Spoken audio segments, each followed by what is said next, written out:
Hello swimmers, देखिए इस video में हम लोग बात करने जा रहे हैं कि स्विमिंग पूल में उतरने से पहले हमको क्या करना चाहिए। तो देखिए स्ट्रेचिंग और वार्म अप पूल के बाहर भी होता है, तो उसको जरूर करना चाहिए ताकि जो इंजरीज होती है मसल्स में, जैसे क्रैम्प वगैरह आता है ना, वो नहीं आएगा। तो उसके लिए देखिए बेसिकली आपको कौन कौन से एक्सरसाइज करनी है, वो सिंपल एक्सरसाइज होती है। एक तो रहता है आपका जितने जॉइंट हैं उन सबका मूवमेंट आपको करना है, जैसे बेली का जॉइंट हो गया, बॉल एंड सॉकेट जॉइंट हो गया, लेग में जो नीज हो गए, इन सब का मूवमेंट आपको पहले करके उसके बाद पूल में उतरना है। बेसिकली आप ये भी कर सकते हैं कि जो चारों स्ट्रोक मैंने आपको बताया हुआ है उसका हैंड मूवमेंट भी आप कर सकते हैं। ठीक, तो चलिए पहले हम लोग एक नॉर्मल स्ट्रेचिंग आपके साथ शेयर करते हैं, उसके बाद मैं स्ट्रेचिंग कॉर्ड से बताऊंगा और फिर हैंड मूवमेंट बताऊंगा। तो ये सब आप फॉलो करके फिर पुल में उतरिएगा। देखिए इसमें आपको हैंड मूवमेंट करना है, आप जितनी बार आगे की ओर मतलब ये क्लॉकवाइज रोटेट कर सकते हैं हैंड इस तरह, और फिर उतनी ही बार आपको एंटी क्लॉकवाइज भी रोटेट करना है। इससे क्या होगा, जो आपका यहाँ का शोल्डर का जॉइंट होगा ना, वो एक तरह से मतलब रेडी हो जाएगा कि वर्कआउट करने के लिए स्विमिंग पूल में। ठीक, और फिर इसी तरह आपको ये लेफ्ट हैंड से भी कर लेना है। ठीक है, बहुत लोग करते हैं इस तरह करते हैं, इस तरह मत करिएगा, आपको पूरा इसको रोटेट करना है जितना आप रोटेट कर सकते हैं। बहुत लोग का जैसे ये स्टिफ होता है, बहुत टाइट होता है शुरुआत में, तो भी उनको कोशिश करनी है कि पीछे तक ले जाना है इसको, किसी ना किसी मतलब कोशिश करना है, एकदम जोर ज़्यादा भी नहीं लगाना है, लेकिन इसको कोशिश करना है। तो धीरे धीरे ना आप देखेंगे आपका ये रोटेशन है वो इम्प्रूव हो जाएगा। और दूसरा क्या है, दूसरा आपको ये है, अपना हैंड है सामने लाना है, इसको इस तरफ फंसाना है इस तरह, और इसको बस इस तरह स्ट्रेच करना है। ये सीधा रहेगा वाला हाथ और ये इस तरह रहेगा। आप इसको इस पोजीशन को देख लीजिए, इस तरह करना और इसको लाके यहाँ पे होल्ड करना है। ठीक, ये मेरा चिन देख रहा है, मेरा चिन मेरे बाइसेप पे यहाँ टच हो रहा है, एकदम स्ट्रेट हैंड है और इस तरह। ठीक, इससे क्या होगा, ये वाला जो आपका ट्राइसेप वाला पोर्शन है ये एक तरह से वार्म अप हो जाएगा। तो ये दो चीज़ हो गया। अब आप इसके अलावा और स्ट्रेचिंग कॉर्ड से भी देख सकते हैं। स्ट्रेचिंग कॉर्ड से चलिए हम लोग देख लेते हैं एक बार। तो देखिए स्ट्रेचिंग कॉर्ड से मैंने पहले भी कई वीडियो बनाई है, उसका लिंक मैं डिस्क्रिप्शन में डाल दूंगा। उसके अलावा मैं बताता हूँ इसमें फिर से। तो इसमें आपको क्या करना है, इतनी डिस्टेंस पे खड़ा होना है कि आप इजीली इसको पुल कर पाएं और आपसे पावर भी थोड़ा ज़्यादा लगे। ऐसा नहीं है कि आप एकदम आगे खड़े होकर इसको ऐसे पुल कर रहे हैं तो इसमें आपको पावर भी नहीं लग रही है और आप सोच रहे हैं आपका वार्म अप हो रहा है, तो इस तरह नहीं होता।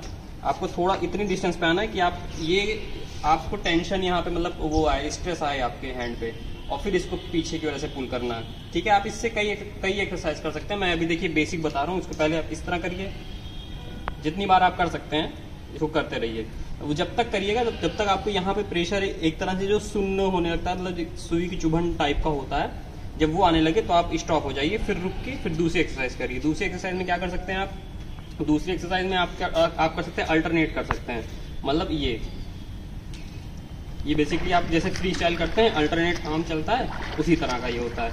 और दोनों जो दोनों पुल आप कर रहे हैं, इसमें जैसे बटरफ्लाई में आप करते हैं, ब्रेस्ट स्ट्रोक में भी आप एक साथ पुल करते हैं। ठीक, तो उसमें ये आपके लिए एक तरह से हेल्प करेगा। तो ये सब वार्म अप एक्सरसाइज है, इसको आप जरूर इंक्लूड करिए और इसको तो जरूर ले लीजिए। ये तो आपको जैसे विंटर जैसे ये पुल अब ऑफ होने वाला है तो इसके बाद तो वीडियो में बना नहीं पाऊंगा, लेकिन आप ये सब जैसे ड्राई लैंड एक्सरसाइज है तो इस सब को तो आप इजीली भी कर सकते हैं, कहीं भी जहाँ पे भी पुल बंद होगा वहाँ पे भी आप इसको कर सकते हैं। ठीक है, तो ये एक एक्सरसाइज हो गई ये। और इसके बाद क्या होगा, इन दोनों को एक साथ लेना है और ये देखिए हैंड को इसको सटा के रखना है यहाँ पे ऐसे, और फिर इसको यहाँ अपने ये लेफ्ट वाले रिब तक लाके पुल करना है। ठीक है, ये सब अभी अपर बॉडी का आपका चल रहा है, ये सब अभी अपर बॉडी का आपका वार्म अप का चल रहा है। ये सब करके आपको पुल के अंदर उतरना है। ठीक, ये हो गया। और लेग के लिए तो आप बेसिकली स्ट्रेचिंग कर सकते हैं कि ये वाली स्ट्रेचिंग होती है, ये इसको आपको यहाँ पे लाके ऐसे होल्ड करना है। ठीक, ये आप देख रहे हैं ना, ये लगभग मेरे कमर पे टच हो रहा है, तो इस तरह आपको भी करना है। इससे क्या होता है, जो क्रैम्प वगैरह आता है, बहुत लोगों को दिक्कत होती है, सर क्रैम्प आ गया जैसे मैंने जंप किया, तो जब आप स्ट्रेचिंग आपकी अच्छी खासी रहेगी, जब आपके मसल्स वार्म अप रहेंगे ना, तो क्रैम्प आने का चांस बहुत कम होता है। और दूसरी चीज़ क्या है कि आप लिक्विड लेके, मतलब जैसे इलेक्ट्रोलाइट्स वगैरह होता है, उसको हल्का फुल्का लेके पानी में उतरिएगा, तो उससे क्रैम्प आने का चांस बहुत कम हो जाता है। ठीक, आप इसको इस तरह लेफ्ट वाले से भी कर सकते हैं। इसको यहाँ बस होल्ड करना है, जब जितनी देर आप होल्ड करेंगे उतनी देर, फिर आपके मसल्स आपको लगेगा दर्द होने लगेगा, तो आपको रिलैक्स छोड़ना है, फिर उसके बाद ये करना है, रिपीट करना है। तो अब जैसे ये हो गया, लेग की हो गई और अपर बॉडी, शोल्डर, ये सब हो गया। अब आपको क्या करना है, अब पुल में जैसे आप उतरने से 5 मिनट पहले ये, मतलब जैसे पुल में उतरने से लगभग 20 मिनट पहले आपने ये सब कर लिया, तो जैसे 5-10 मिनट बाकी है, तो उसको क्या करना है, आप जितने हैंड मूवमेंट आपको आते हैं स्ट्रोक के वो करना है। जैसे फ्री स्टाइल का क्या है, फ्री स्टाइल का ये है, तो पानी के ऊपर ही आपको उसको करना है, लगभग 50 टाइम्स तो करना ही करना ये, ठीक। 50 टाइम्स आप ये करिए और फिर बैक स्ट्रोक का तुरंत करने लगिए। बैक स्ट्रोक का ये शोल्डर रोटेशन आप देखिए, स्लो मोशन में देखिए। हेड आपका एकदम, ये चीज एकदम बस आप मान के चलिए एकदम सीधा रहेगा, ऊपर एकदम नहीं रहेगा ना एकदम नीचे रहेगा, एकदम सीधे, बस आप सीधे देखना है और शोल्डर रोटेट करके चलना है, ठीक। आप ऐसा कुछ एज्यूम करिए कि सामने कोई पॉइंट है, आप उसी को कंसंट्रेट करिए और फिर ये मूवमेंट करिए। ये देखिए मेरा पुल, देखिए ये बैक स्ट्रोक में ये पुल होता है ये, ठीक। तो इसी तरह ही आपको ऊपर भी करना है, ठीक। तो ये बैक स्ट्रोक का ये होता है, इसमें पुल आप देख रहे हैं, ये आया, ये वी बना, वी करके आपको यहाँ से पुल करना है, ठीक। ये एकदम स्ट्रेट रहता है। और एक चीज और, जैसे बैक स्ट्रोक करते वक्त बहुत लोग की बॉडी एकदम सीधे नहीं करनी। जैसे आपने राइट में पुल किया तो आपकी बॉडी भी राइट की तरफ रोटेट कर जाएगी। जैसे आपकी बॉडी है, जब आपकी राइट की तरफ रोटेट करेंगे तो आपकी किक भी राइट की तरफ चलेगी। फिर अभी ये मैंने कल ही वीडियो डाला है, आप उसको देखिएगा, उसमें मैंने बताया इसको। तो आप इसको बॉडी रोटेट करिए इस तरह, ठीक। शुरुआत में आप रोटेट ज्यादा करिए ताकि आपको एक बार समझ जाए, क्योंकि आप ज्यादा रोटेट करेंगे ना तो फिर जब आप धीरे धीरे गलती आप खुद ही पकड़ के उसको सही कर लेंगे इजीली। लेकिन इतना जानिए कि बैक स्ट्रोक में बॉडी एकदम सीधे नहीं रहती, ना फ्री स्टाइल में एकदम सीधे रहती है, बॉडी उसमें रोटेट होती ही होती है, ठीक। और ये करना है, ये 2 स्ट्रोक का कर लिया। फिर ब्रेस्ट स्ट्रोक का आपको करना है, ब्रेस्ट स्ट्रोक का आपको हैंड मूवमेंट करना है, ठीक।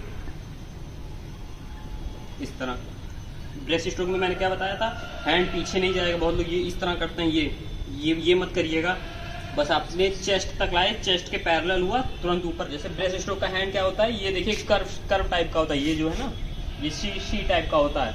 मतलब शी टाइप का तो बेसिकली सारे पुल में होता है, बस बैक स्ट्रोक में वी टाइप में ऐसे पुल होता है। और बाकी जैसे बटरफ्लाई में भी ये पुल होता है, फ्री स्टाइल में भी ये पुल होता है, ठीक। फ्री स्टाइल में भी ये शी टाइप का पुल होता है, और ब्रेस्ट में भी ये शी टाइप पुल होता है। तो आपको देखिए करेक्ट करना है, ऐसा नहीं है कि आपको वार्म करना है तो आपने ऐसे हैंड चला लिया फिर ऐसे कर लिया, ऐसे मत करिएगा आप। करेक्ट अगर यहाँ ड्राई लैंड में भी करेक्ट करेंगे तो पानी में भी आप इजीली करेक्ट करेंगे, ठीक है। और फिर बटरफ्लाई का इस तरह, बटरफ्लाई का देखिए 2 तरीके से होता है। एक आता है स्टैंड वाला, जो स्टैंड वाला मुझे काफ़ी पसंद है, वो इस तरह होता है। ये इसमें क्या होता है, इसमें प्रॉपर फील मिलता है बटरफ्लाई का। इसमें आपको ये हैंड एंट्री हुई, जब हैंड एंट्री होती है तो आपको अंदर की ओर थोड़ा सा पुश करना रहता है, और फिर जब इसको पुल करेंगे तो आपको बेली को आगे करना रहता है। जब हैंड एंटर हुआ तो अपर बॉडी इन, जब एग्जिट हुआ तो लोअर बॉडी आगे की ओर, ठीक। ये चीज़ होता है। तो इसको बटरफ्लाई का हैंड मूवमेंट इस तरह आपको करना है, ठीक है। आप ऐसे स्विमिंग पूल पे जैसे आप अकेले हैं, कंफर्टेबल नहीं फील हो रहा, तो आप 3-4 लोग का ग्रुप बना लीजिए, सबसे अच्छा। और फिर 3-4 लोग का ग्रुप बना के आप एक कोने में जाके अपना वार्म अप करिए, उसके बाद पुल में उतरिए। तो ये हो गया आपका वार्म अप का सेशन। तो इसको जरूर करिएगा, इससे आपका जो क्रैम्प वाली प्रॉब्लम है वो नहीं होगी, हैंड मूवमेंट काफ़ी अच्छा चलने लगेगा और फ्लेक्सिबिलिटी थोड़ी बढ़ जाएगी। और देखिए पुल बंद होने वाला है, तो यहाँ पे मंकीज़ वगैरह काफ़ी आ गए हैं, इन लोग को भी अब स्विमिंग करने का मौका मिलेगा। तो ये अयोध्या है, तो यहाँ पे तो बंदरों को मारा नहीं जाता, तो इसलिए इन लोग के लिए पुल 24 आवर्स अलाउ रहता है यहाँ पे। देखो डाइव मारने वाले हैं ऊपर से। और देखिए लेग का मैंने एक तो आपको बताया कि ये होल्ड करने वाला, और दूसरा आप क्या कर सकते हैं, दूसरा आप जैसे इसको पकड़िए, ये थोड़ा सा हार्ड हो जाएगा, पकड़िए और एक पैर आगे करके ये करिए, ठीक। तो इससे क्या होगा ना, इससे बहुत ज़्यादा पावर आपके लेग में आ जाएगी।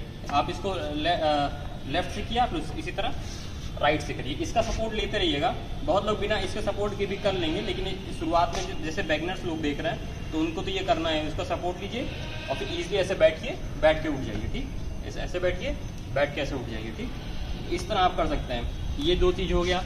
और एक अगर ये नहीं हो रहा है तो नॉर्मली आपको ये यहाँ पर रखना है ऐसे अपना हैंड, और फिर बस यही उठक बैठक करना है, ये ठीक। ये उठक बैठक करिएगा। तो ये 2-3 एक्सरसाइज है, ये भी आपके ये थाइज में पावर अच्छे से कर लेंगे और वार्म अप अच्छा हो जाएगा। नॉर्मल वाला हो गया। उसके अलावा जो भी मैंने बताया आपको, ये पकड़ के और बिना पकड़ के भी आप कर सकते हैं। बिना पकड़ के ऐसे बैठा, फिर ऐसे उठ गए, फिर राइट से भी ऐसे बैठे, ऐसे उड़ गए। तो ये कर लेंगे तो ये इससे भी आपके पावर अच्छी खासी जनरेट होगी। देखिए ये तभी होगा जो मैंने अभी बताया सिंगल वाला, जब तक आपके थाइज में पावर नहीं आएगी। तो पावर कैसे आएगी, पहले आप बेसिक से शुरू करिए। बेसिक से क्या बताया, ये वाला बताया, और आपको ये स्ट्रेचिंग वाला बताया और नॉर्मल बताया। उसके बाद ये सबसे एडवांस जो था अभी मैंने बताया, उसके बाद में करिएगा। और आप वर्टिकल जंप भी कर सकते हैं। वर्टिकल जंप में खड़े खड़े होके सीधे की ओर जंप करना है। इसको ये है, इसको जितना ऊपर आप कर सकते हैं उतना करिएगा। इसको स्लो मोशन में डाल दूंगा, मतलब इसको आपको यहाँ हैंड आगे करना है। बहुत लोग इस तरह करेंगे, उस तरह मत करिएगा कि बहुत लोग इस तरह कर रहे हैं, इस तरह मत करिएगा। आप इसको इतना करिए और जितना ऊपर जंप कर सकते हैं वर्टिकल उतना करिए ऐसे, और इसको करिएगा जरूर। तो ये हो गया आपका वार्म अप सेशन। फिर अब चलते हैं पानी में, और फिर अब नई वीडियो भी आएगी धीरे धीरे। तो चलिए ठीक है, थैंक यू।